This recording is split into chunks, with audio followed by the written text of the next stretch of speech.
Alright everyone, so today I wanted to share with you guys my list of the top 10 non-void legendaries in Raid Shadow Legends. Now some important things to note is I'm making this list in January 2020, so things may end up changing over time.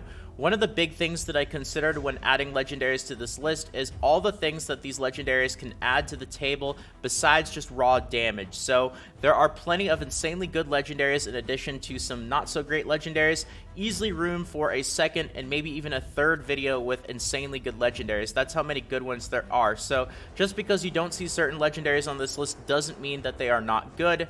And with that being said, let's go ahead and get started with number one. Now, number one is going to be a legendary in the Sacred Order, and I'm going to be talking about Martyr. Now, Martyr is an incredibly powerful champion, easily in the top 10 with how good she is. There is one particular ability that she has that has an incredibly powerful buff, and that is going to be the Area of Effect Team Counterattack buff. Now, there are very few champions that have this buff, only 2 legendaries and 1 epic champion, and it is an insanely powerful buff, but she also has a lot of other stuff going for her as well. Even on this Area of Effect counterattack, which has a 3-turn cooldown after you use a skill book, she also has a 60%, which is the strong version of increased defense. So Bastion of Faith is an incredibly powerful ability. Going back to her auto attack skill, Rush attacks one enemy, has a 45% chance of placing a decreased defense debuff for 2 turns, damage based on defense as well. Another thing that makes her incredibly powerful is she is a defense-based champion. You guys know in Raid Shadow Legends, a good offense is a strong defense because not only are you building for your defenses, but you're also building for your offenses, and these champions are not going to be as squishy in the late game content. Very, very powerful auto attack ability right there with the decreased defense added on top of it. She also has that increased defense. I mean, with the amount of stuff that is going on with Martyr, in addition to her Area of Effect counterattack, she is just an absolutely unbelievable champion. Her third ability as well attacks all enemies, places a 50% decreased attack debuff for 2 turns, places a provoke debuff for 1 turn. So we have a decreased defense debuff, an increased defense buff, a decreased attack debuff, and an Area of Effect counterattack. That is absolutely insane. Even if you took away one of these things, except for the Area of Effect counterattack, let's just say you took away the decreased attack, she would still be an insanely good legendary. So her skill kit is absolutely godlike, easily in the top 10 legendaries, probably in the top 5, even top 3. Honestly, I would argue a contender for the best legendary in the game with how good her skill kit is.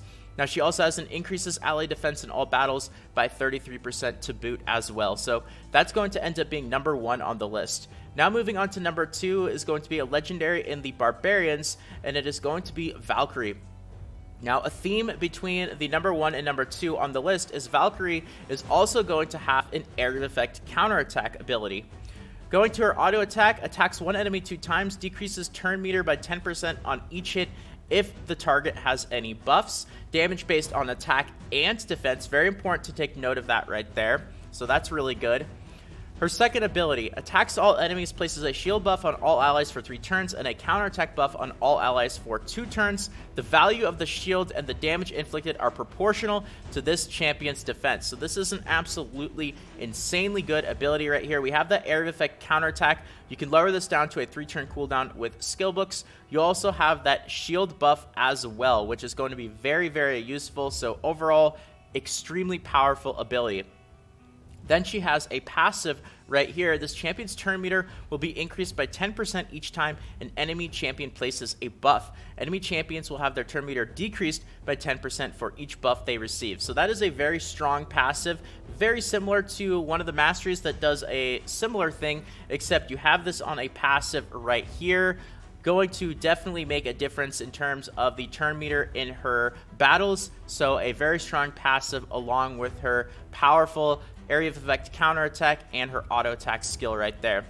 Her aura increases allied defense and faction crypts by 33%, and of course, just overall an incredibly powerful legendary champion. That counterattack though, with only 3 champions in the game having an Area of Effect counterattack, 2 of them being legendary, and with how powerful Area of Effect counterattack is, just having that ability alone is going to skyrocket a legendary in terms of how good it is going to be. So now moving on to number 3, we are going to go to the Undead Hordes. And for those of you guys who have been keeping an eye on the videos on the channel, this is actually going to be one of the very few champions on this list that I have, and that is going to be Bad-el-Kazar. Now, Bad-el-Kazar has a very powerful skill kit, and you'll see in a second what I'm talking about here. So his first skill is his auto attack. Attacks all enemies, heals this champion and all allies by 20% of the damage inflicted. So right off the bat, you have an area of effect, which is really nice, going to be very useful for things like the campaign, going to be useful for things like Spider, of course, where you're facing a lot of enemies, and even for late stage dungeons where you're facing those first couple of trash waves where there's a ton of enemies. Having area of effect skills is going to help clear down those trash waves a bit quicker. So very strong skill right there. The extra heal is nice, going to keep up with some survivability on your team. So a damage based on attack, but Bad-el-Kazar is listed as a support based champion. Next skill, Malice. This is an unbelievably powerful ability right here. I am shocked at how insane this ability actually is, even on a legendary. So you have a 5-turn cooldown, but it can be lowered to a 3-turn cooldown with skill books, removes all debuffs from all allies, places 2 15% continuous heal buffs on all allies for 2 turns, places 2 5% poison debuffs on all enemies for 2 turns. So this is area of effect, both the debuff removal for your team, the continuous heal, and also the poison debuff on enemies. Super powerful. They also apply for 2 turns with a 3-turn cooldown. Malice has got to be a contender for one of the best skills in the game, especially for one of the best skills that doesn't have that area of effect counterattack. This skill is absolutely insane. Then you have his third skill, which is going to be a passive. All allies inflict 15% more damage against targets under poison debuff. So that is a very strong passive right there. Very interesting. Just having any champion that has a poison, which of course is going to be Bad-el-Kazar on his second skill right here, is going to allow you to get benefit from that passive, and 15% additional damage is going to be really, really nice. Then you have his aura skill, increases ally crit rate in all battles by 25%. Definitely not the strongest feature of Bad-el-Kazar, but hey, it's still a little something extra. Overall, the combination of his second skill, which is just absolutely insane, his very strong auto attack, and also this interesting passive that provides some additional DPS, makes him have a super strong skill kit and easily going to be a top contender for legendaries. So now moving on to number 4 on the list, we're going to go to Lizardmen, and we're going to go to Draco Morph. Now, Draco Morph is another extremely powerful champion that has a ton of utility. So if we go to his first skill right here, attacks one enemy, damage increases by 10% for each debuff on the target, will attack one random enemy with any surplus damage if the target is killed. Damage inflicted is equal to triple the surplus damage. So definitely a very unique auto attack. You don't really see this kind of effect on any other abilities, so pretty interesting. Now moving on to his second skill, and this is where Draco Morph really starts to get interesting here. Attacks 4 times at random. Each hit places a 5% poison debuff for 3 turns. Each hit places a 5% poison debuff for 3 turns. That is absolutely crazy for a poison debuff skill. You can also lower this down to a 3-turn cooldown right there. Very, very awesome skill. Definitely going to be one of the best poison skills in the game. Then you move on to his third skill, and this is just an additional benefit to a very strong champion already, just based off of that poison skill alone. Places a 25% weaken debuff and a 60% decreased defense debuff on all enemies for 2 turns. You can lower that down to a 3-turn cooldown. You have weaken, which is a very strong debuff, and you also have decreased defense, which is another very strong debuff on an area of effect on one skill. Very strong ability right there. Finally, to boot, you also have this aura, increases ally accuracy and faction crypts by 50. Nothing really too crazy, but the combination of his crazy poison ability right here, his very strong debuff, and a unique auto attack. Hard to really say without actually having him exactly how good his auto attack is. Maybe you guys can help me out, for those of you guys who have Draco Morph, if his auto attack gets crazy in certain situations. But still, even without his auto attack, his poison and his debuffs here are absolutely insane, easily going to make him in the top 10 list. Now moving on to number 5, we're going to go to the Dark Elves. And number 5 on the list is going to be Zambia. Now, Zambia is just going to be a very consistently really high in a lot of people's legendary tier lists simply because she's just a very strong DPS champion. Yes, she is an attack-based champion, which is something that as you get to the late game, you're going to want to try to avoid as many attack-based champions and really move into defense and HP-based champions for that added survivability, but her skill kit is just too good. Attacks one enemy 3 times. Each hit has a 40% chance of placing a 5% poison debuff for 2 turns. So having that on the auto attack is very strong right there. A good poison with multi-hit on the auto. Very, very good. Skill 2 attacks all enemies 2 times. Each hit has a 50% chance of placing a 5% poison debuff for 2 turns. So this is the area of effect. It also has that added poison, and you can increase the buff debuff chance with skill books there. 3-turn cooldown, very strong skill. Skill number 3 attacks all enemies. Enemies killed by this skill cannot be revived. Deals damage from all poison debuffs on the target instantly. Poison debuffs will only deal half the standard damage when the skill hits bosses. So very strong skill. You're going to do the damage from all the poisons instantly. It's also an area of effect. You have the 4th skill here, attacks one enemy, applies a debuff spread effect, taking 4 random debuffs from the target and placing them in all enemies. Very unique, interesting skill right there, but it's only available when Bellinor is on the same team, so that is something to keep note of. And you also have her aura, which is increases ally attack in all battles by 33%. Not the absolute craziest, still a decent aura nonetheless, but her crazy poison skills are going to, again, make her one of the most consistently used legendary champions that are going to be on a lot of people's tier lists, especially for DPS. So moving on to number 6, we're going to go to the Undead Hordes, and we're going to talk about Etheral. Now, Etheral is another champion where his poisons are going to make him incredibly strong. So he only has 3 skills in his skill kit, but skill number 1 attacks one enemy 3 times, has a 30% chance, which you can boost with skill tones to 50%, has a 30 to 50% chance of placing a 5% poison debuff for 2 turns, so multi-hit as well, which is really nice.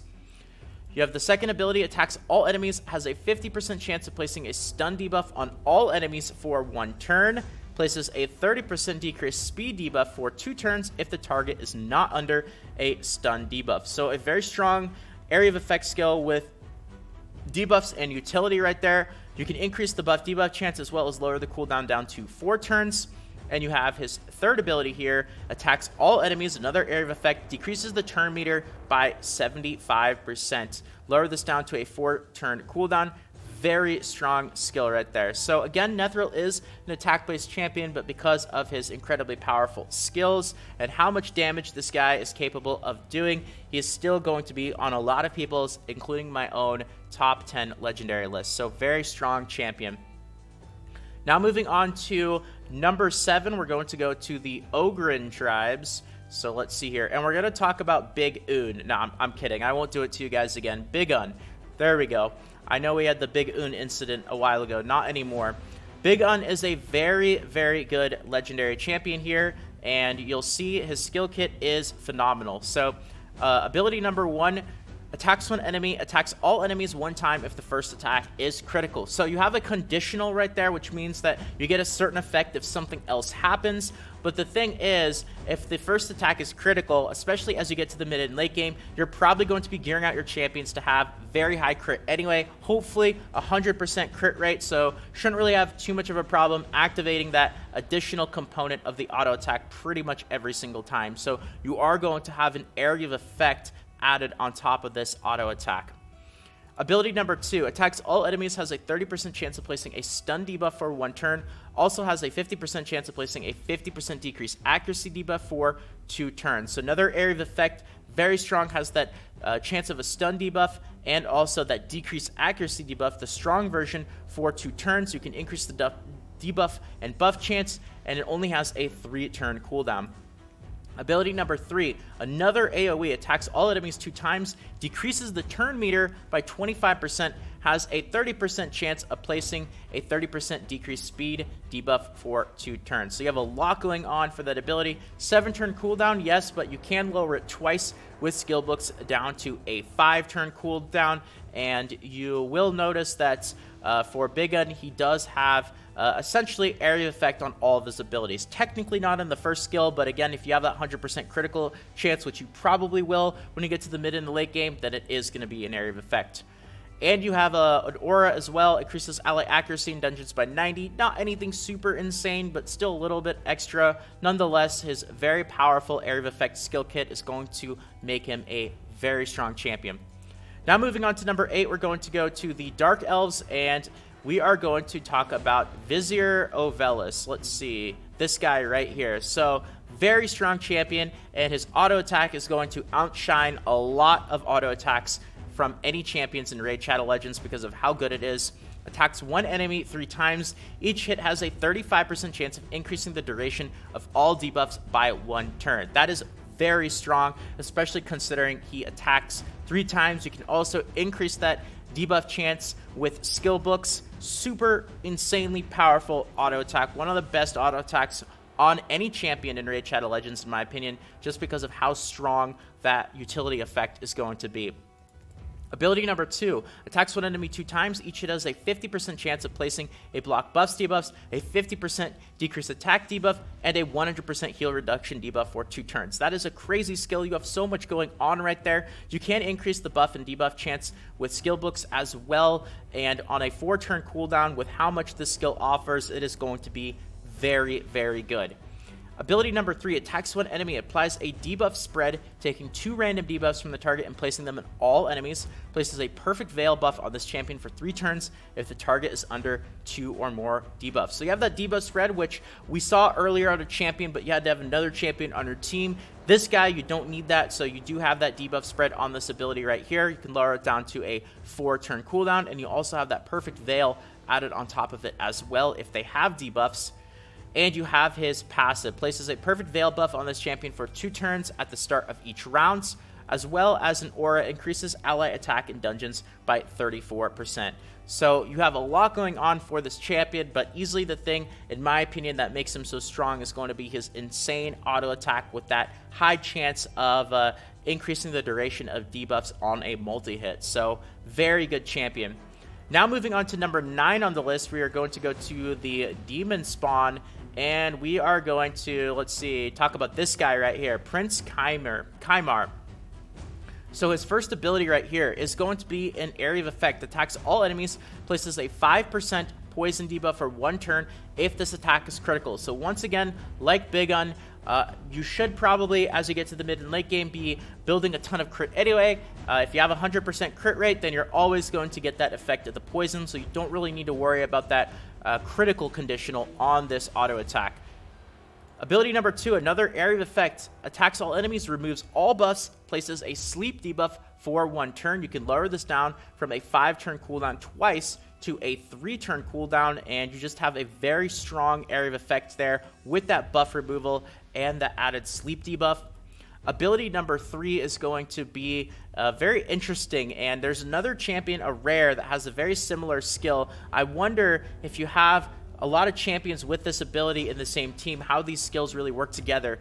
Unfortunately, I don't have Prince Kaime, so I wouldn't really be able to test that out, but definitely something I would like to do. Seal of Magic resets the cooldown of all ally skills, fills the turn meter of all allies except this champion by 20%. 7-turn cooldown, very long cooldown. You can lower it down to 6 cooldown, but this is an unbelievably powerful ability. Reset of the cooldown of all ally skills is absolutely insane. So it's very understandable why this skill has such a long cooldown. And also, this ability is going to make Prince Kaime very strong. In addition to his very 2 good other abilities that are also area of effect, that added poison debuff, which you should be getting 100% of the time. This added cooldown reset ability is going to make him very, very strong.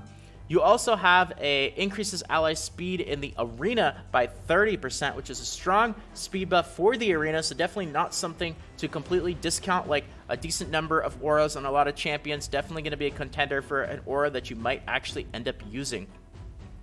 So now we are going to move on to number 10 on the list, the last one for now. But like I said, there are plenty of other insanely good legendaries that are not going to end up being on this list. So just because you think that there's a certain champion, if you didn't see them on this list, don't worry. There might be a part 2, maybe even a part 3. And the main thing that I wanted to focus on today was what these champions do besides just raw damage. That's kind of what increased their priority in my list. And number 10 on the list is going to be Duchess Lilitu. Now, her first ability is going to be very, very good. Attacks one enemy 2 times, then places a shield buff equal to 10% of this champion's max HP for 2 turns on this champion and the ally with the lowest HP. Now, that is a mouthful for an ability right there, but it is super powerful, especially considering she is a support-based champion. It is scaled off of defense, which is a bit unfortunate. It would be really insane if this scaled off of HP, but that would probably just make her way too good.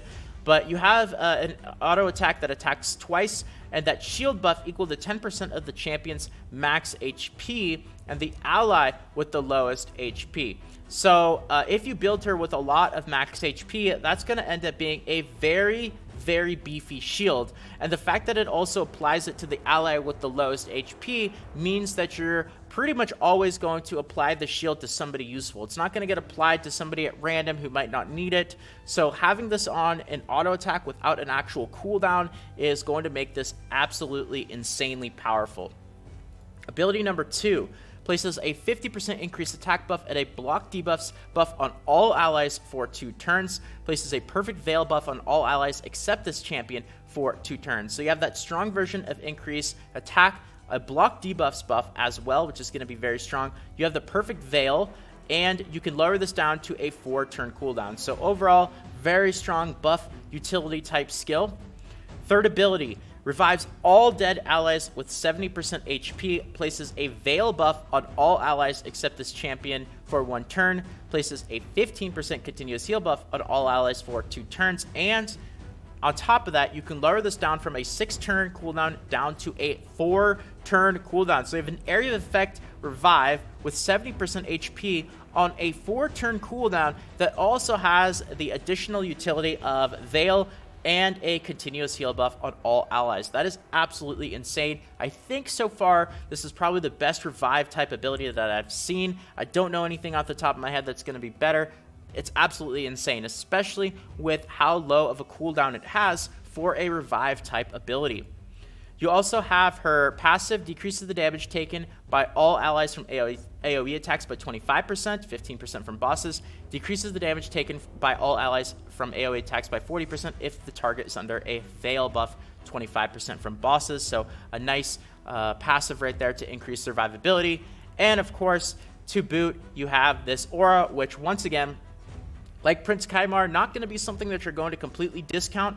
It increases ally speed in all battles by 19%. So it's not anything super insane like that 30% one for the arena, but it is for all battles. So, and it is speed, of course, which you guys know is the king of all stats. So a nice, decent aura right there to top it all off with just an incredibly powerful skill kit for a support legendary. So with that all being said, that is going to be my top 10 list for now. It is 2020 when I'm making this video. Things might end up changing over time. If a ton of legendaries on this list change, I might end up doing an update, but you guys know that there are plenty of other really good legendaries that are not on this list. So part 2, part 3 in the future, who knows? I know I added 10 legendaries to this list, which I didn't do for rares and epics because legendaries are a lot more difficult to get. So I wanted to have a ton on this list because there's a good chance that most people watching on this list don't have many or even any of these legendaries at all. I believe I actually only had one, which was bad-el-kazar, and I've been playing the game since April. So I guess for the comment section, a little question of the day is, out of this list of 10 legendaries, do you guys have any of these champions? If you do, which ones do you have? And with that being said, that is going to end up being it for the video today. Thank you guys so much for watching. I hope that you guys enjoyed this video. And if you guys did and you want more videos like this, consider subscribing to the channel. Thank you for all the support. Really appreciate it, everyone. If you want to help out, tossing a quick like means more than you can imagine. And of course, more Raid Shadow Legends videos, guides, tutorials, and all that fun stuff should be popping up on the screen right about now. So feel free to check them out. But if not, until next time, have a great day, everyone.